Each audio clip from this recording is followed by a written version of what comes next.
Hi friends, మనం ప్రతిరోజు వంట కోసం ఉపయోగించే నూనెకి ఒక ఎక్స్పైరీ డేట్ ఉంటుందని మీకు తెలుసా? నూనె డబ్బా సీల్ చేసిన తర్వాత ఎన్ని రోజుల వరకు మనం ఆ నూనెను వాడుకోవచ్చు? ఒకవేళ నూనె పాడైపోయిందా అని చెక్ చేయాలంటే ఎలా గుర్తించొచ్చు? ఈ వీడియోలో ఆ కంప్లీట్ డీటెయిల్స్ మనం మాట్లాడుకుందాం. మొదట, మీరు యూస్ చేసే ఆయిల్ కానీ డబ్బా కానీ దానిపైన బెస్ట్ బిఫోర్ డేట్ అనేది సీల్ ఓపెన్ చెయ్యనంత వరకే. వన్స్ మీరు సీల్ ఓపెన్ చేశాక బెస్ట్ బిఫోర్ డేట్ 2 years తర్వాత వరకు ఉన్నా కూడా అది కౌంట్ కాదు. ఎందుకంటే మీరు ఎప్పుడైతే బాటిల్ సీల్ ఓపెన్ చేస్తారో అప్పటి నుంచి దాంట్లోకి గాలి చొరబడుతుంది, ఒక చర్య అనేది ప్రారంభమవుతుంది అన్నమాట. దీన్ని ఆక్సిడేషన్ అంటారు. దీనివల్ల త్వరగా అందులో ఉన్న నూనె పాడైపోతుంది. సో మీరు సీల్ ఓపెన్ చేసిన తర్వాత ఎన్ని రోజుల వరకు ఆయిల్ వాడుకోవచ్చు అంటే 6 నుంచి 8 నెలల వరకు మాత్రమే. ఆవ నూనె అయితే ఇంకొంచెం ఎక్కువ కాలం నిల్వ ఉంటుంది.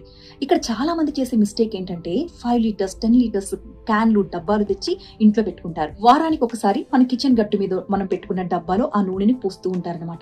అలా ఆ డబ్బా ఒక 1 year రావచ్చు, 1.5 year రావచ్చు, ఆ ఇంట్లో వండే వంటను బట్టి. అయితే ఇక్కడ ప్రాబ్లం ఏంటంటే డబ్బా మీద 2 సంవత్సరాల వరకు ఎక్స్పైరీ డేట్ ఉంది కదా అని మీరు అనుకుంటారు. కానీ ఎప్పుడైతే దాన్ని ఓపెన్ చేశారో అది 6 నుంచి 8 నెలలు మాత్రమే వాడాలి అని గుర్తుపెట్టుకోండి. ఒకవేళ మీరు వాడుతున్న నూనె పాడైపోయిందేమో అన్న సందేహం వచ్చిందనుకో, మీరు దాన్ని ఎలా తెలుసుకోవాలంటే దాని నుంచి ఒక ఘాటైన వింత వాసన వస్తూ ఉంటుంది. ఏదైనా ఒక రసాయన స్మెల్ చూస్తే ఎలా ఉంటుందో అట్లా ఉంటుందన్నమాట. ఒక దుర్వాసన కూడా రావచ్చు, అంటే అది మీరు వాడుతున్న నూనె బట్టి ఉంటుందన్నమాట.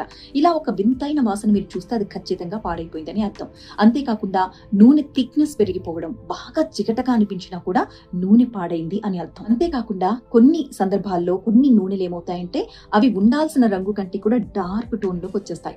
అది కూడా నూనె పాడైంది అనడానికి సంకేతమే. గడువు ముగిసిన పాడైపోయిన నూనెలో ఫ్రీ రాడికల్స్ చేరిపోతాయి. ఆ ఫ్రీ రాడికల్స్ వల్ల మీకు జీర్ణాశయ సమస్యలు, కడుపు నొప్పి, ఎసిడిటీ రావడం, దీర్ఘకాలంలో ఇది గుండె నొప్పులకు కూడా దారితీస్తుంది అన్నమాట. అంతేకాకుండా ఇన్ఫ్లమేషన్ అనేది పెరిగిపోతుంది బాడీలో. సో ఇలా పాడైపోయిన నూనెని, ఎక్స్పైర్ అయిపోయిన నూనెని వాడడం అనేది చాలా చాలా ప్రమాదకరం. ఆయిల్ ని ఎప్పుడు ఎండ తగిలే ప్లేస్ లో పెట్టకూడదు. ఒక చీకటి ప్రదేశంలోనే ఆయిల్ ని ఉంచుకోవాలి. చాలా మంది కిటికీల్లో పెడుతూ ఉంటారు. సూర్యరశ్మి డైరెక్ట్ బాటిల్ కి తగులుతూ ఉంటుంది. ఇది అస్సలు మంచిది కాదు.